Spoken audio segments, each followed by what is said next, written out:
Welcome to Lesson 4 of MIS 6110, Management Information Systems for MBA students. We're going to discuss in this particular lesson the use of telecommunications technologies, some of the specific aspects of telecommunications, including phone and networking technologies. We're going to discuss a little related to media, whether it be ground-based or wireless-based. We're going to talk about briefly on those two topics. And then get a little more in-depth into the security considerations, security frameworks, building out a security environment, safeguarding tools, etc., to support and protect the organization. So let's start with telecommunications. It's interesting that when we talk about telecommunications, the traditional definition of telecommunications related exclusively to telephone types of services. That is voice communication across traditional copper or other kinds of lines.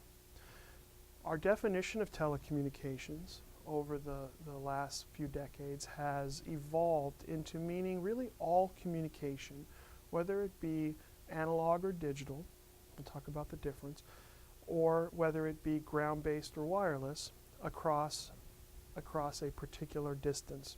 So essentially, the only part of this definition that has remained consistent throughout the years is really the geographic separation of sender and receiver.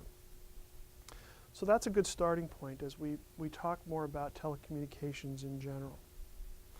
The last lesson we talked about infrastructure, and I touched a little bit on some of the networking technologies from an infrastructure perspective, which really dealt primarily with data communication. In this particular lesson, we're going to broaden that definition into telecommunications and talk about voice and data. Now, one of the things that's been happening over the last decade is this convergence of voice and data. Convergence, obviously, meaning the bringing together of these two disparate technologies, which traditionally has been disparate, and that is into a single cohesive environment that can provide both voice services as well as data services across the same media. The implementation of technology such as voice over IP or VoIP, VoIP. You've heard probably various ways of saying that. Voice over IP essentially takes an analog, right, speaking voice, converts it into data packets, Internet Protocol IP packets, just as your computer would use to access the internet, and moves those packets from between point A and point B. So the data conversion from voice to data, and then the conversion back from data to voice on the distant end, and then actually able to have a voice conversation or voice communication across what would traditionally be a data network between 2 points. So the viability or the value of this from a business perspective is really the ability to reduce cost and increase productivity by eliminating the need to have multiple networks, for instance. So sort of set some framework around this. In many organizations, traditionally, you would have two networks. You would have your voice network, traditionally phone lines running to each office or cubicle or each location that an employee would be sitting, with a telephone connected back to some form of phone switch, a PBX or something of that nature that would allow the voice system to communicate with other outside entities. Then you would have a data network which would provide connectivity to the computer or printer or other computer-based device for that user. And those two separate networks, because they were isolated from one another, had to be maintained separately. And in most environments, traditionally, not currently, but traditionally, those required two different skill sets to maintain. So in those settings, you would have a voice specialist troubleshooting person, and you would have a data specialist troubleshooting person, and they wouldn't typically work together because they were working on two separate systems. So you essentially had double the overhead and double the cost because you had two separate environments. The integration or the convergence of voice and data has allowed us to put both the voice traffic and the data traffic on the same network, which essentially means one person to support it, one network to support, and one environment to maintain, thus reducing the overall costs within the organization. Because this integration has been done in a way that allows both types of individual, both the telephone specific and the data specific person, to participate. They both have an understanding of the environments. While you may only have one instead of two, either party can be cross-trained to be capable of doing that support. So it didn't necessarily eliminate a role. It essentially changed the role of the individuals within that environment. The introduction now of wireless technologies into the telecommunications environment, while traditionally there have been wireless communication for voice services, those wireless communication standards were primarily used on a larger basis. For instance, if I'm implementing a telephone system in a community and it's just not possible to run an actual physical wire between two locations, say there's a gorge or something, using microwave technology traditionally has been the alternative. Two microwave towers on each side of the obstacle, communicating across that obstacle and allowing voice communication to occur within those environments. Businesses have been much less willing traditionally to invest in those kinds of technologies because they were cost prohibitive for the most part. However, implementation of wireless now for data communication and, of course, with the convergence of voice over IP has created a whole new market for wireless technologies. We're going to talk more in detail about what these technologies are, such as the wireless LAN, the 802.11 technologies, the emerging wireless WAN technologies, 802.16. We're going to talk more in depth about some of those. But wireless technologies now, with the convergence of voice and data, have become a viable alternative for both voice and data communication within an enterprise or within an environment. Also, some of the sort of media options, not just wireless, but also ground-based media options have evolved as well. The use of fiber optics, for example, has long been a media of choice for telecommunications organizations. The ability to have multiple activities going on at a much higher rate over fiber optics has been an advantage for these organizations. So for instance, where traditionally a 500 pair copper wire, for instance, would be somewhere around that thick, the equivalent pair related to fiber optics could be brought down to something about a third to a quarter of the size. And so the use of fiber has long been accepted as a common media for telecommunications providers. However, in many settings, the use of fiber optics in the business environment, particularly for internal use, has not been as broadly accepted, primarily because of cost. If you consider the cost of a fiber run can be anywhere from 5 to 10 times more expensive than a traditional Category 5 or copper-based connection, there had to be a real business justification in order to make that happen. For example, in a government setting or a setting where you had classified or sensitive information, the use of fiber was important. Because fiber optics uses light instead of electricity, there wasn't an issue with data or information being emitted, that is radiating from the wire. With fiber, that didn't exist, and so the security of that connection was far greater. Typically, when one cuts into fiber to try to break into the environment, you also impact the use of the connection, which means you lose connectivity and, of course, data transfer as well. So there have traditionally been some advantages, but again, the cost factor precluded that in many cases. As we move further along in terms of media use, the use of fiber optics within the organization is becoming more pronounced. And so what we're seeing, because the costs are coming down, the skill set associated with terminating, that is putting a connector on the end of a fiber cable, is getting better. The technologies are expanding. What we're seeing is a broader use of fiber. But again, the old standard copper connections, particularly for local area networks, is still very popular and very inexpensive. And so those use of media is extraordinarily important as well. I would also point out that the internet, again, as we talked about in the last lesson, the internet has had an impact on media as well. Many folks much prefer the ability to be mobile as it relates to the use of the internet. And so wireless technologies have also been sort of pushed along and forced to evolve because of internet access. You know, the use of wireless hotspots, for instance, where you can go to a particular place and gain access to the internet as a result of this wireless hotspot. Again, those kinds of technologies have really been driven as a result of the internet and the growth and expansion of the internet. Indeed, there are a number of technologies, both hardware, software, systems, infrastructure, telecom, and just application development in general that have really taken a lot of the needs related to the internet and been able to evolve those technologies based on those needs. Telecommunications, of course, is a huge, has benefited greatly from the internet in terms of what is needed in order to expand and grow the internet.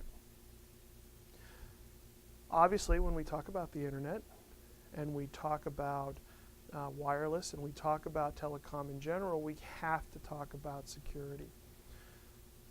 We talked about this in an earlier lesson as well, and we'll focus on it going through as a common thread throughout this course.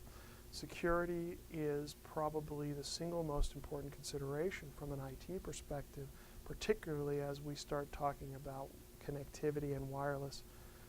So within the organizational perspective, it's important to build a framework for security. What does that mean? There are several layers that we talk about when we talk about security. We have physical security. And physical security is probably the number one most important component. Without a level of physical security, everything else becomes irrelevant. Physical security are the traditional security measures, locking your doors, having access restrictions to certain areas, keeping the facility or the data center protected, those kinds of physical security considerations. The second is access security. Access security deals with not only authentication, which is user IDs, passwords, etc., but also what rights or what level of access does a particular individual have based on their role within the organization. So access security really deals with those components associated with authentication, access, etc. The third piece is communication security, and this is where we discuss things like encryption and other kinds of communication services that protect the data as it's moving between points.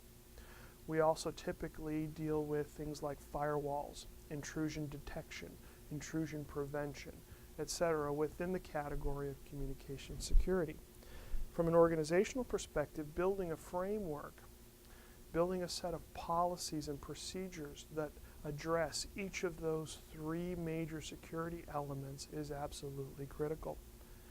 If you consider the physical security component, which unfortunately most times folks will overlook, we also have a level of security in the physical security component that goes beyond just door locks.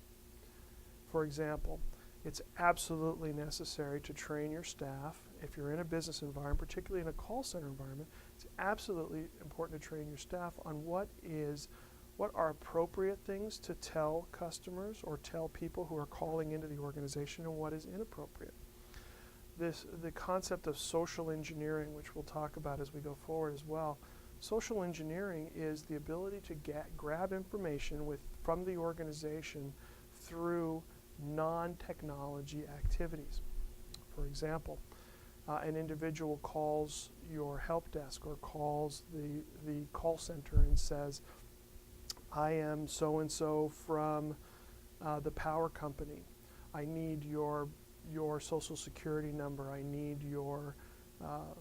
need some information on you in order to process your bill. Those kinds of activities from an individual who's not associated with that company in order to grab as much information as they can in order to do something that may be less than appropriate in terms of access to the environment. hacking or cracking, those kinds of things that could eventually turn into a technology consideration, but initially may not. In this country, in the US, we have a big issue with what they call dumpster diving, and that is following around in people's garbage cans and looking for personal information related to an individual from their garbage. That is, they're throwing away things that would have credit card numbers or those kinds of things on them. And so the identity theft and those kinds of considerations become very important. So from a physical security framework, it's important to understand, or from physical security, that there's a lot more that needs to be considered when you're building out the overall security plan.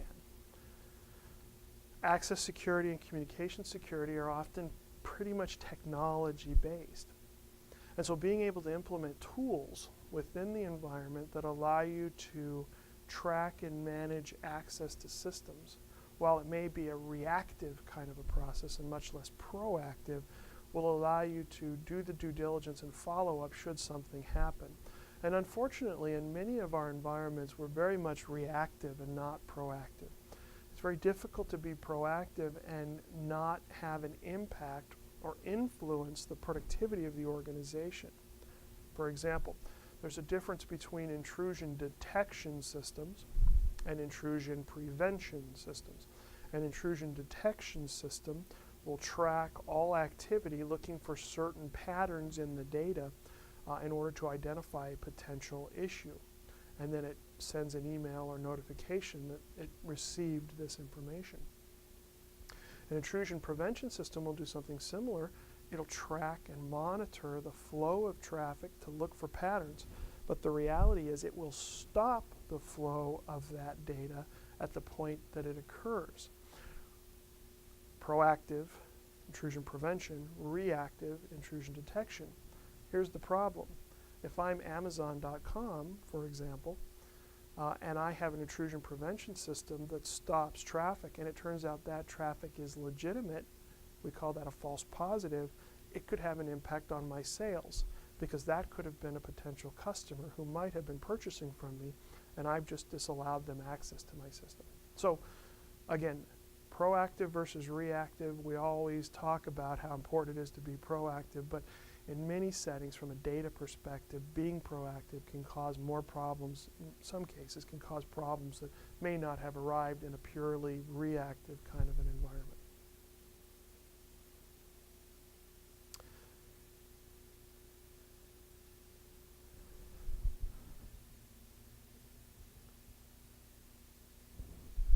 So the last piece that I want to address really deals with safeguarding the environment.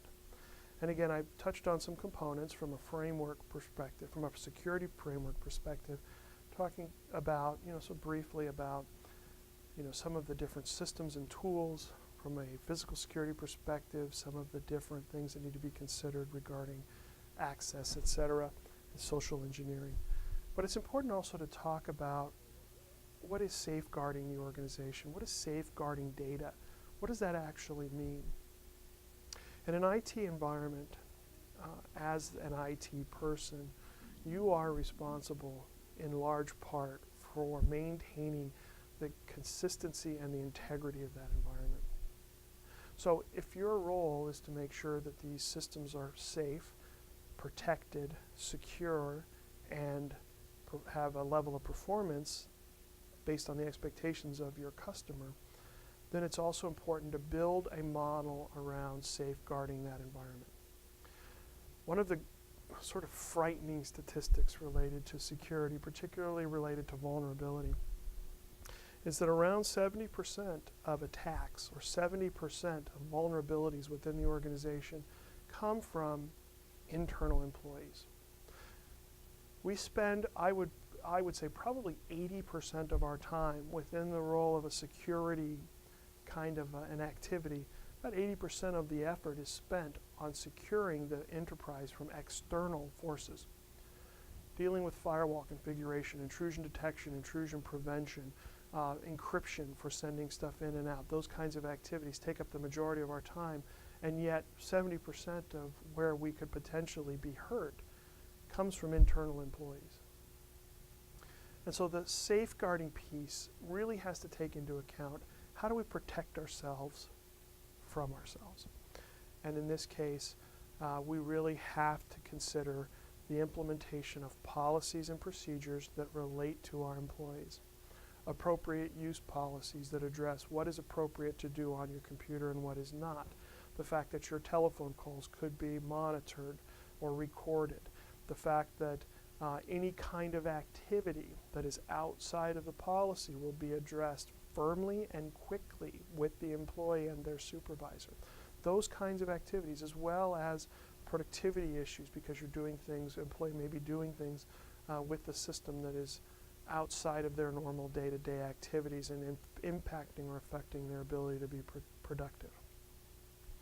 Understand as well that while 70% of the attacks come from within, I would say a fairly substantial percentage of those 70% are just simple human error. I can't tell you how many times I've been in an organization where data was released or accessed inappropriately by accident. It wasn't intent, there was no malice intent on the part of the individual. They simply made a mistake and something got released that wasn't supposed to be released. In that case, you've got to really set up and establish policies to deal with what do you do with somebody who made an honest mistake? Do you punish them? Do you retrain them? Do you discipline them? How do you deal with that? And so those kinds of safeguarding considerations all have to be addressed. And again, the best way to address them is to roll them up into a set of policies and procedures within the organization that address the considerations of the organization. So this is the conclusion of Lesson 4. We discussed telecommunications. We talked a little bit about phone, or voice and data, telephone and computer, voice and data, and the convergence of those two. We talked a little bit about media related to both ground-based and groundless, which is wireless media. And then we delve into security a little bit. We talked a little bit about security frameworks, and we talked about safeguarding the organization. So this is the conclusion of Lesson 4. Thank you. Okay.